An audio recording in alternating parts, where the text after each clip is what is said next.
英語聞き流しリスニング、英語テキストと MP3 ダウンロード、その他の物語はホームページからお聞きいただけます。88thpp.com 88thpp.com The Bluebird. Chapter 1. The Woodcutter's Cottage. Once upon a time, a woodcutter and his wife lived in their cottage on the edge of a large and ancient forest. They had 2 dear little children who met with a most wonderful adventure. But, before telling you all about it, I must describe the children to you and let you know something of their character, for, if they had not been so sweet and brave and plucky, the curious story which you are about to hear would never have happened at all. Tyltyl, that was our hero's name, was 10 years old, and Mytyl, his little sister, was only 6. Tyltyl was a fine, tall little fellow, stout and well set up, with curly black hair which was often in a tangle, for he was fond of a romp. He was a great favorite because of his smiling and good-tempered face and the bright look in his eyes, but, best of all, he had the ways of a bold and fearless little man, which showed the noble qualities of his heart. When, early in the morning, he trotted along the forest road by the side of his daddy, Tyl the woodcutter, for all his shabby clothes he looked so proud and gallant that every beautiful thing on the earth and in the sky seemed to lie in wait for him to smile upon him as he passed. His little sister was very different, but looked ever so sweet and pretty in her long frock, which Mummy kept neatly patched for her. She was as fair as her brother was dark, and her large timid eyes were blue as the forget-me-nots in the fields. Anything was enough to frighten her and she would cry at the least thing, but her little child soul already held the highest womanly qualities. She was loving and gentle and so fondly devoted to her brother that, rather than abandon him, she did not hesitate to undertake a long and dangerous journey in his company. What happened and how our little hero and heroine went off into the world one night in search of happiness, that is the subject of my story. Daddy Tyl's cottage was the poorest of the countryside, and it seemed even more wretched because it stood opposite a splendid hall in which rich children lived.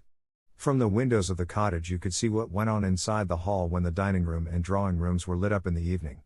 And, in the daytime, you saw the little children playing on the terraces, in the gardens and in the hothouses which people came all the way from town to visit because they were always filled with the rarest flowers. Now, one evening which was not like other evenings, for it was Christmas Eve, Mummy put her little ones to bed and kissed them even more lovingly than usual. She felt a little sad because, owing to the stormy weather, Daddy Tyl was not able to go to work in the forest, and so she had no money to buy presents with which to fill Tyltyl and Mytyl's stockings. The children soon fell asleep, everything was still and silent and not a sound was heard but the purring of the cat, the snoring of the dog and the ticking of the great-grandfather's clock. But suddenly a light as bright as day crept through the shutters, the lamp upon the table lit again of itself and the 2 children awoke, yawned, rubbed their eyes, stretched out their arms in bed and Tyltyl, in a cautious voice called, "Mytyl?" "Yes, Tyltyl?" was the answer. "Are you asleep?" "Are you?" "No," said Tyltyl. "How can I be asleep, when I'm talking to you?" "I say, is this Christmas Day?" asked his sister.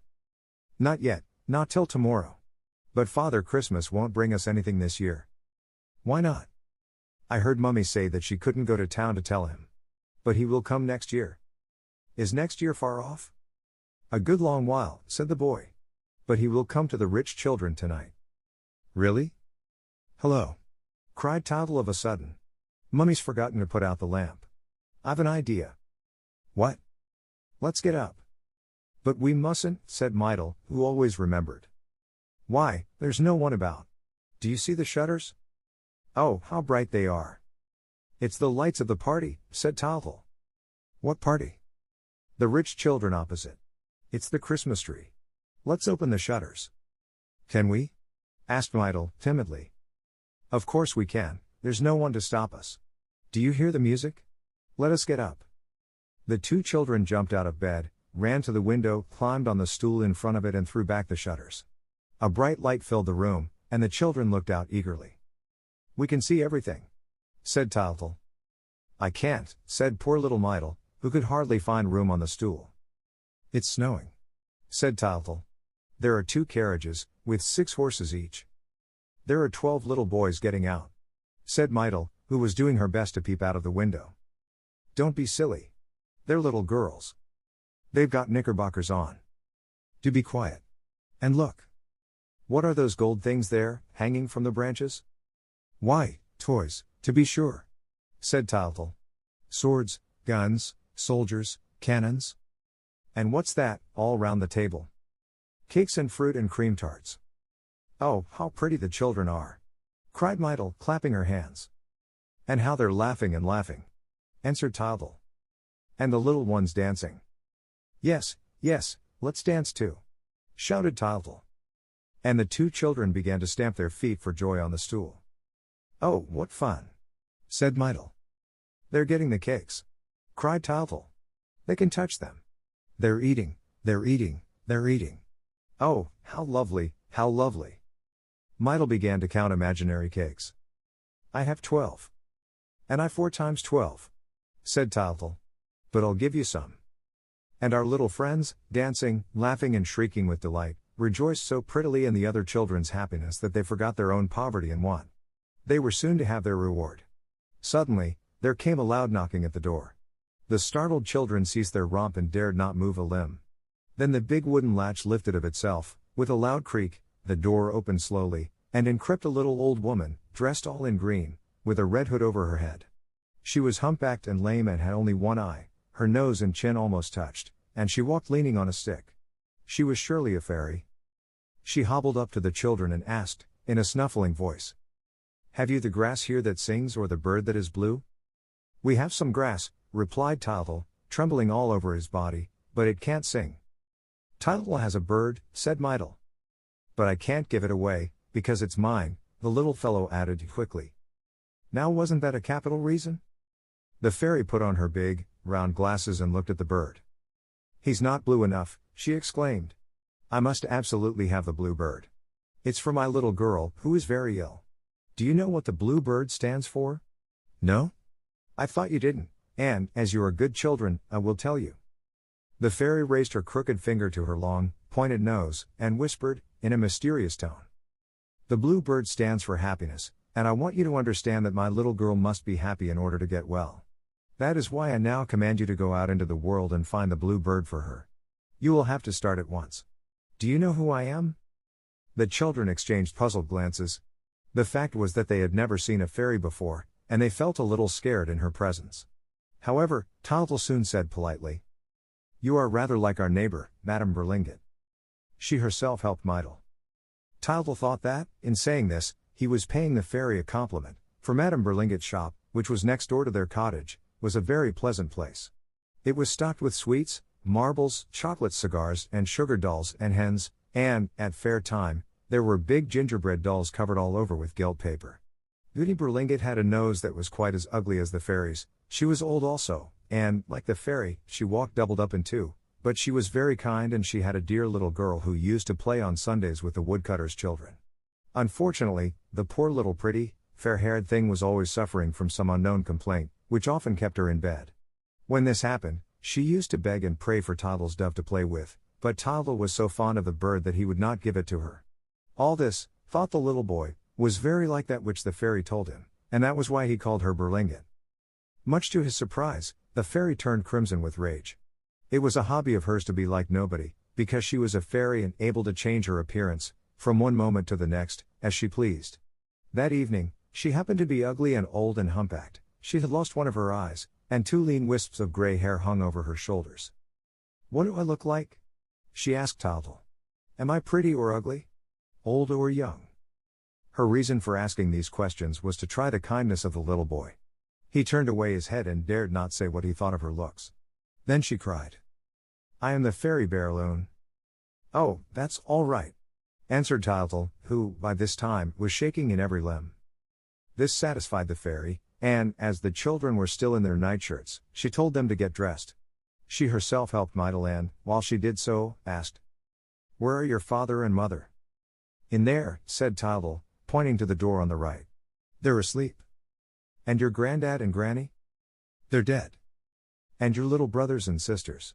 Have you any?" "Oh, yes, 3 little brothers," said Tyltyl. "And 4 little sisters," added Mytyl. "Where are they?" asked the fairy. "They are dead, too," answered Tyltyl. "Would you like to see them again?" "Oh, yes. At once. Show them to us." "I haven't them in my pocket," said the fairy. "But this is very lucky, you will see them when you go through the land of memory." It's on the way to the Blue Bird, just on the left, past the third turning. What were you doing when I knocked? We were playing at eating cakes, said Tyltyl. Have you any cakes? Where are they? In the house of the rich children. Come and look, it's so lovely.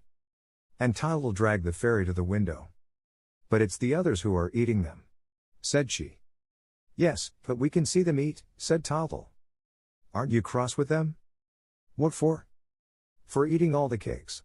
I think it's very wrong of them not to give you any. Not at all, they're rich. I say, isn't it beautiful over there? It's just the same here, only you can't see. Yes, I can, said Tyltyl. I have very good eyes. I can see the time on the church clock, and Daddy can't. The fairy suddenly grew angry. I tell you that you can't see, she said. And she grew angrier and angrier.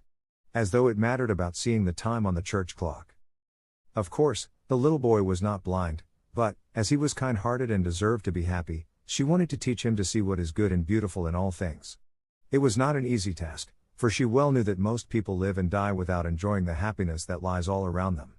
Still, as she was a fairy, she was all-powerful, and so she decided to give him a little hat adorned with a magic diamond that would possess the extraordinary property of always showing him the truth, which would help him to see the inside of things and thus teach him that each of them has a life and an existence of its own, created to match and gladden ours. The fairy took the little hat from a great bag hanging by her side.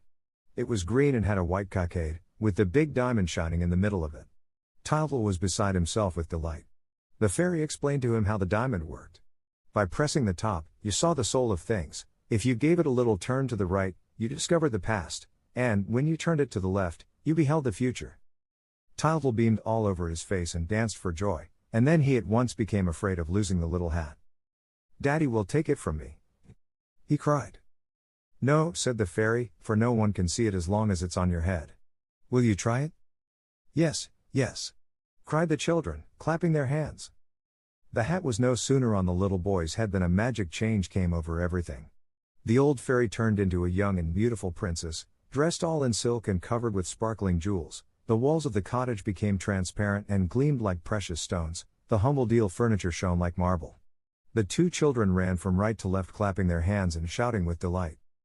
Oh, how lovely, exclaimed Tyltyl. And Mytyl, like the vain little thing she was, stood spellbound before the beauty of the fair princess dress. But further and much greater surprises were in store for them. Had not the fairy said that the things and the animals would come to life, talk and behave like everybody else? Lo and behold, suddenly the door of the grandfather's clock opened, the silence was filled with the sweetest music and 12 little daintily dressed and laughing dancers began to skip and spin all around the children. They are the hours of your life, said the fairy. May I dance with them? Asked Tyltyl, gazing with admiration at those pretty creatures, who seemed to skim over the floor like birds. But just then he burst into a wild fit of laughter. Who was that funny fat fellow, all out of breath and covered with flour, who came struggling out of the bread pan and bowing to the children? It was Bread. Bread himself, taking advantage of the reign of liberty to go for a little walk on earth. He looked like a stout, comical old gentleman, his face was puffed out with dough, and his large hands, at the end of his thick arms, were not able to meet, when he laid them on his great, round stomach. He was dressed in a tight-fitting crust-colored suit, with stripes across the chest like those on the nice buttered rolls which we have for breakfast in the morning. On his head, just think of it. He wore an enormous bun, which made a funny sort of turban. He had hardly tumbled out of his pan, when other loaves just like him but smaller, followed after and began to frisk about with the hours, without giving a thought to the flour which they scattered over those pretty ladies and which wrapped them in great white clouds. It was a queer and charming dance, and the children were delighted. The hours waltzed with the loaves, the plates, joining in the fun, hopped up and down on the dresser, at the risk of falling off and smashing to pieces. The glasses in the cupboard clinked together, to drink the health of one and all. As to the forks, they chattered so loudly with the knives that you could not hear yourself speak for the noise. There is no knowing what would have happened if the din had lasted much longer. Daddy and Mummytle would certainly have waked up. Fortunately, when the romp was at its height, an enormous flame darted out of the chimney and filled the room with a great red glow, as though the house were on fire. Everybody bolted into the corners in dismay, while Tyltyl and Mytyl, sobbing with fright, hid their heads under the good fairy's cloak. Don't be afraid, she said. It's only Fire, who has come to join in your fun. He is a good sort, but you had better not touch him, for he has a hot temper. Peeping anxiously through the beautiful gold lace that edged the fairy's cloak, the children saw a tall, red fellow looking at them and laughing at their fears. He was dressed in scarlet tights and spangles, from his shoulders hung silk scarves that were just like flames when he waved them with his long arms, and his hair stood up on his head in straight, flaring locks. He started flinging out his arms and legs and jumping round the room like a madman. Tyltyl, though feeling a little easier, dared not yet leave his refuge. Then the fairy Baraloon had a capital idea. She pointed her wand at the tap, and at once there appeared a young girl who wept like a regular fountain. It was water. She was very pretty, but she looked extremely sad, and she sang so sweetly that it was like the rippling of a spring. Her long hair, which fell to her feet, might have been made of seaweed. She had nothing on but her bedgown, but the water that streamed over her clothed her in shimmering colors. She hesitated at first and gave a glance around her, then, catching sight of fire still whirling about like a great madcap, she made an angry and indignant rush at him, spraying his face, splashing and wetting him with all her might. Fire flew into a rage and began to smoke. Nevertheless, as he found himself suddenly thwarted by his old enemy, he thought it wiser to retire to a corner. Water also beat a retreat, and it seemed as though peace would be restored once more. The two children, at last recovering from their alarm, were asking the fairy what was going to happen next, when a startling noise of breaking crockery made them look round towards the table. What a surprise! The milk jug lay on the floor, smashed into 1,000 fragments, and from the pieces rose a charming lady, who gave little screams of terror and clasped her hands and turned up her eyes with a beseeching glance. Tyltyl hastened to console her, for he at once knew that she was milk, and, as he was very fond of her, he gave her a good kiss. She was as fresh and pretty as a little dairymaid, and a delicious scent of hay came from her white frock all covered with cream. Meanwhile, Mytyl was watching the sugar loaf, which also seemed to be coming to life. Packed in its blue paper wrapper, on a shelf near the door, it was swaying from left to right and from right to left without any result. But at last a long thin arm was seen to come out, followed by a peaked head, which split the paper, and by another arm and 2 long legs that seemed never to end. Oh, you should have seen how funny Sugar looked, so funny, indeed, that the children could not help laughing in his face. And yet they would have liked to be civil to him, for they heard the fairy introducing him in these words. This, Tyltyl, is the soul of Sugar. His pockets are crammed with sugar and each of his fingers is a sugar stick. How wonderful to have a friend all made of sugar, off whom you can bite a piece whenever you feel inclined. Bo, wow, wow. Good morning. Good morning, my little god. At last we can talk. Bark and wag my tail as I might, you never understood. I love you. I love you. Who can this extraordinary person be, who jostles everybody and fills the house with his noisy gaiety? We know him at once. It is Tylo, the good dog who tries his hardest to understand mankind, the good-natured animal who goes with the children to the forest, the faithful guardian who protects the door, the staunch friend who is ever true and ever loyal. Here he comes walking on his hind paws, as on a pair of legs too short for him, and beating the air with the 2 others, making gestures like a clumsy little man. He has not changed, he still has his smooth, mustard-colored coat and his jolly bulldog head, with the black muzzle, but he is much bigger and then he talks. He talks as fast as he can, as though he wanted in one moment to avenge his whole race, which has been doomed to silence for centuries. He talks of everything, now that he is at last able to explain himself, and it is a pretty sight to see him kissing his little master and mistress and calling them his little gods. He sits up, he jumps about the room, knocking against the furniture, upsetting Mytyl with his big soft paws, lolling his tongue, wagging his tail and puffing and panting as though he were out hunting. We at once see his simple, generous nature. Persuaded of his own importance, he fancies that he alone is indispensable in the new world of things. After making all the fuss he wanted of the children, he started going the round of the company, distributing the attentions which he thought that none could do without. His joy, now set free, found vent without restraint, and, because he was the most loving of creatures, he would also have been the happiest, if, in becoming human, he had not, unfortunately, retained his little doggy failings. He was jealous. He was terribly jealous, and his heart felt a pang when he saw Tylette, the cat, coming to life in her turn and being petted and kissed by the children, just as he had been. Oh, he hated the cat. To bear the sight of her beside him, to see her always sharing in the affection of the family, that was the great sacrifice which fate demanded of him. He accepted it, however, without a word, because it pleased his little gods, and he went so far as to leave her alone. But he had had many a crime on his conscience because of her. Had he not, one evening, crept stealthily into Goody Berlinget's kitchen in order to throttle her old tomcat, who had never done him any harm? Had he not broken the back of the Persian cat at the hall opposite? Did he not sometimes go to town on purpose to hunt cats and put an end to them, all to wreak his spite? And now Tylette was going to talk, just like himself. Tylette would be his equal in the new world that was opening before him. Oh, there is no justice left on earth, was his bitter thought. There is no justice left. In the meantime, the cat, who had begun by washing herself and polishing her claws, calmly put out her paw to the little girl. She really was a very pretty cat, and, if our friend Tyla's jealousy had not been such an ugly feeling, we might almost have overlooked it for once. How could you fail to be attracted by Tylette's eyes, which were like topaz set in emeralds? How could you resist the pleasure of stroking the wonderful black velvet back? How could you not love her grace, her gentleness and the dignity of her poses? Smiling gently and speaking in well-chosen language, she said to Mydle, "Good morning, miss. How well you look this morning." And the children patted her like anything. Tylo kept watching the cat from the other end of the room. "Now that she's standing on her hind legs like a man," he muttered, "she looks just like the devil, with her pointed ears, her long tail and her dress as black as ink." And he could not help growling between his teeth. "She's also like the village chimney sweep," he went on, "whom I loathe and detest and whom I shall never take for a real man, whatever my little gods may say.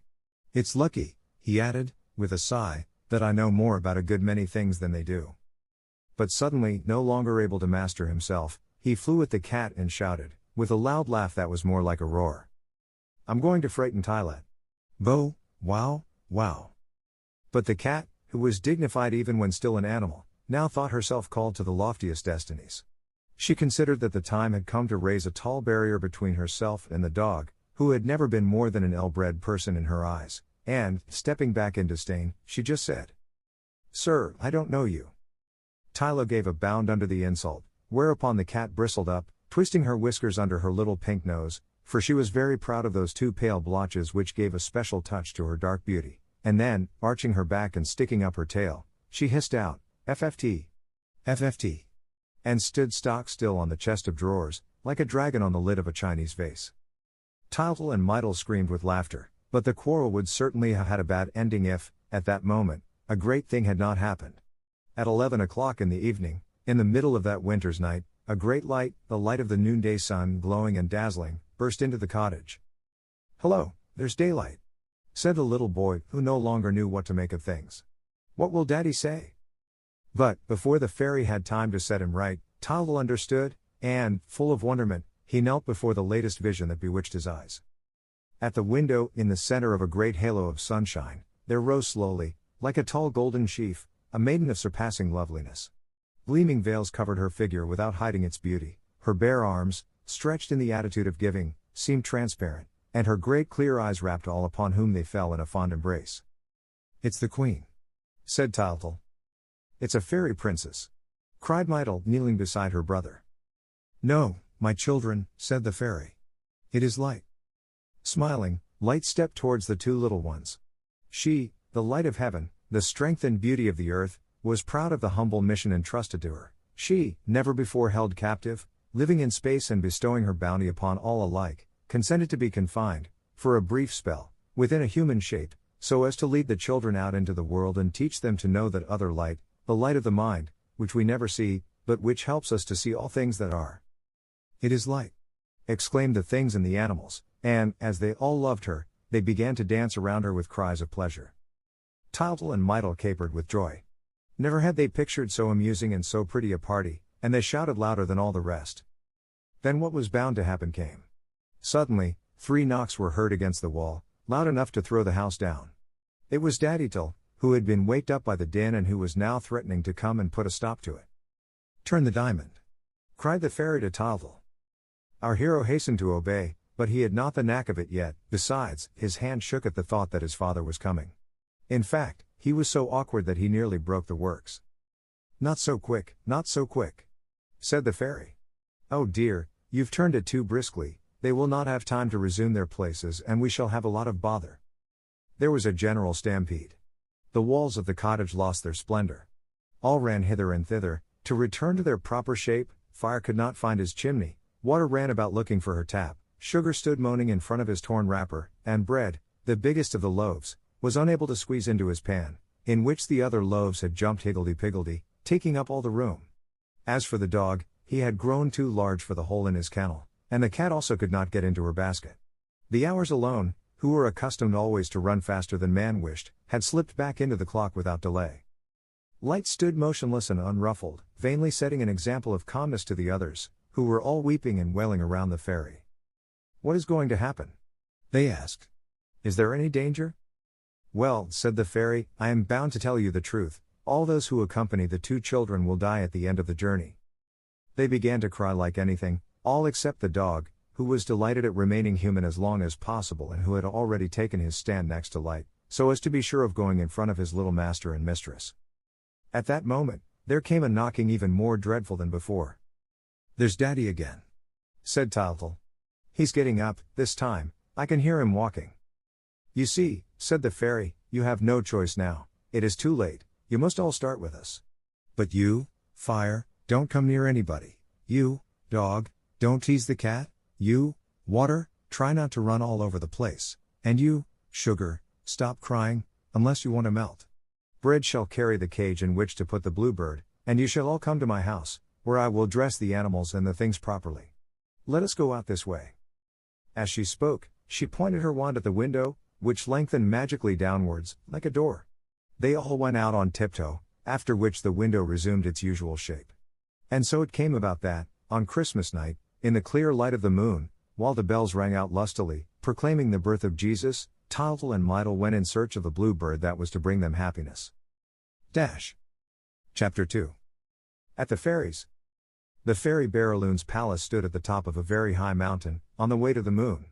It was so near that, on summer nights, when the sky was clear, you could plainly see the moon's mountains and valleys, lakes and seas from the terrace of the palace. Here the fairy studied the stars and read their secrets, for it was long since the earth had had anything to teach her.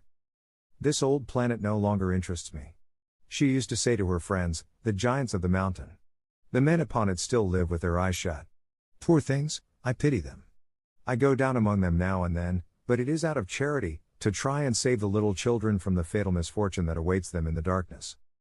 This explains why she had come and knocked at the door of Daddydle's cottage on Christmas Eve. And now to return to our travelers. They had hardly reached the highroad, when the fairy remembered that they could not walk like that through the village, which was still lit up because of the feast. But her store of knowledge was so great that all her wishes were fulfilled at once.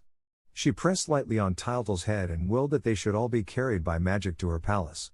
Then and there, a cloud of fireflies surrounded our companions and wafted them gently towards the sky. They were at the fairy's palace before they had recovered from their surprise. "Follow me," she said, and led them through chambers and passages all in gold and silver. They stopped in a large room surrounded with mirrors on every side and containing an enormous wardrobe with light creeping through its chinks. The fairy Barraloon took a diamond key from her pocket and opened the wardrobe. One cry of amazement burst from every throat. Precious stuffs were seen piled one on the top of the other, mantles covered with gems, dresses of every sort in every country, pearl coronets, emerald necklaces, ruby bracelets. Never had the children beheld such riches. As for the things, their state was rather one of utter bewilderment, and this was only natural, when you think that they were seeing the world for the first time and that it showed itself to them in such a queer way. The fairy helped them make their choice. Fire, Sugar and the cat displayed a certain decision of taste. Fire, who only cared for red, at once chose a splendid bright red dress, with gold spangles. He put nothing on his head, for his head was always very hot. Sugar could not stand anything except white and pale blue, bright colors jarred on his sweet nature. The long blue and white dress which he selected and the pointed hat, like a candle extinguisher, which he wore on his head made him look perfectly ridiculous, but he was too silly to notice it and kept spinning before the glass like a top and admiring himself in blissful ignorance. The cat, who was always a lady and who was used to her dusky garments, reflected that black always looks well, in any circumstance, particularly now, when they were traveling without luggage. She therefore put on a suit of black tights, with jet embroidery, hung a long velvet cloak from her shoulders and perched a large cavalier hat, with a long feather, on her neat little head. She next asked for a pair of soft kid boots, in memory of Puss in Boots, her distinguished ancestor, and put a pair of gloves on her forepaws, to protect them from the dust of the roads. Thus attired, she took a satisfied glance at the mirror. Then, a little nervously, with an anxious eye and a quivering pink nose, she hastily invited Sugar and Fire to take the air with her. So they all three walked out, while the others went on dressing. Let us follow them for a moment, For we have already grown to like our brave little Tildal, and we shall want to hear anything that is likely to help or delay his undertaking. After passing through several splendid galleries, hung like balconies in the sky, our three cronies stopped in the hall, and the cat at once addressed the meeting in a hushed voice. "I have brought you here," she said, "in order to discuss the position in which we are placed. Let us make the most of our last moment of liberty." But she was interrupted by a furious uproar. "Bo, wow, wow. There now!" cried the cat. "There's that idiot of a dog. He has scented us out. We can't get a minute's peace. Let us hide behind the balustrade. He had better not hear what I have to say to you." "It's too late," said Sugar, who was standing by the door. And, sure enough, Tylo was coming up, jumping, barking, panting and delighted. The cat, when she saw him, turned away in disgust. "He has put on the livery of one of the footmen of Cinderella's coach. It is just the thing for him, he has the soul of a flunky." She ended these words with a FFT. FFT. And, stroking her whiskers, took up her stand, with a defiant air, between Sugar and Fire. The good dog did not see her little game. He was wholly wrapped up in the pleasure of being gorgeously arrayed, and he danced round and round. It was really funny to see his velvet coat whirling like a merry-go-round, with the skirts opening every now and then and showing his little stumpy tail, which was all the more expressive as it had to express itself very briefly. For I need hardly tell you that Tylo, like every well-bred bulldog, had had his tail and his ears cropped as a puppy. Poor fellow, he had long envied the tails of his brother dogs, which allowed them to use a much larger and more varied vocabulary. But physical deficiencies and the hardships of fortune strengthen our innermost qualities. Tylo's soul, having no outward means of expressing itself, had only gained through silence, and his look, which was always filled with love, had become very eloquent. Today his big dark eyes glistened with delight. He had suddenly changed into a man. He was all over magnificent clothes, and he was about to perform a grand errand across the world in company with the gods. "There," he said. "There. Aren't we fine? Just look at this lace and embroidery. It's real gold and no mistake." He did not see that the others were laughing at him, for, to tell the truth, he did look very comical, but, like all simple creatures, he had no sense of humor. He was so proud of his natural garment of yellow hair that he had put on no waistcoat, in order that no one might have a doubt as to where he sprang from. For the same reason, he had kept his collar, with his address on it. A big red velvet coat, heavily braided with gold lace, reached to his knees, and the large pockets on either side would enable him, he thought, always to carry a few provisions, for Tylo was very greedy. On his left ear, he wore a little round cap with an osprey feather in it, and he kept it on his big square head by means of an elastic which cut his fat, loose cheeks in two. His other ear remained free. Cropped close to his head in the shape of a little paper screw bag, this ear was the watchful receiver into which all the sounds of life fell, like pebbles disturbing its rest. He had also encased his hind legs in a pair of patent leather riding boots, with white tops, but his forepaws he considered of such use that nothing would have induced him to put them into gloves. Tylo had too natural a character to change his little ways all in a day, and, in spite of his new-blown honors, he allowed himself to do undignified things. He was at the present moment lying on the steps of the hall, scratching the ground and sniffing at the wall, when suddenly he gave a start and began to whine and whimper. His lower lip shook nervously as though he were going to cry. "What's the matter with the idiot now?" asked the cat, who was watching him out of the corner of her eye. But she at once understood. A very sweet song came from the distance, and Tylo could not endure music. The song drew nearer, a girl's fresh voice filled the shadows of the lofty arches and water appeared. Tall, slender and white as a pearl, she seemed to glide rather than to walk. Her movements were so soft and graceful that they were suspected rather than seen. A beautiful silvery dress waved and floated around her, and her hair decked with corals flowed below her knees. When Fire caught sight of her, like the rude and spiteful fellow that he was, he sneered. "She's not brought her umbrella." But Water, who was really quite witty and who knew that she was the stronger of the two, chaffed him pleasantly and said, with a glance at his glowing nose, "I beg your pardon? I thought you might be speaking of a great red nose I saw the other day." The others began to laugh and poke fun at Fire, whose face was always like a red-hot coal. Fire angrily jumped to the ceiling, keeping his revenge for later. Meanwhile, the cat went up to Water, very cautiously, and paid her ever so many compliments on her dress. I need hardly tell you that she did not mean a word of it, but she wished to be friendly with everybody, for she wanted their votes, to carry out her plan, and she was anxious at not seeing Bread, because she did not want to speak before the meeting was complete. "What can he be doing?" she mewed. time after time. He was making an endless fuss about choosing his dress, said the dog. At last, he decided in favor of a Turkish robe, with a scimitar and a turban. They all looked at her with a bewildered air. They understood that it was a solemn moment. The words were not out of his mouth, when a shapeless and ridiculous bulk, clad in all the colors of the rainbow, came and blocked the narrow door of the hall. It was the enormous stomach of Bread, who filled the whole opening. He kept on knocking himself, without knowing why, for he was not very clever and, besides, he was not yet used to moving about in human beings' houses. At last, it occurred to him to stoop, and, by squeezing through sideways, he managed to make his way into the hall. It was certainly not a triumphal entry, but he was pleased with it all the same. "Here I am," he said. "Here I am. I have put on Bluebeard's finest dress. What do you think of this?" The dog began to frisk around him. He thought Bread magnificent.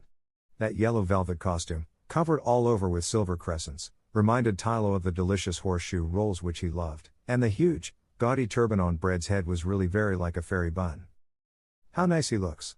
he cried. "How nice he looks!" 英語聞き流しリスニング、英語テキストと MP3 ダウンロード、その他の物語は、ホームページからお聞きいただけます。88thpp.com 88thpp.com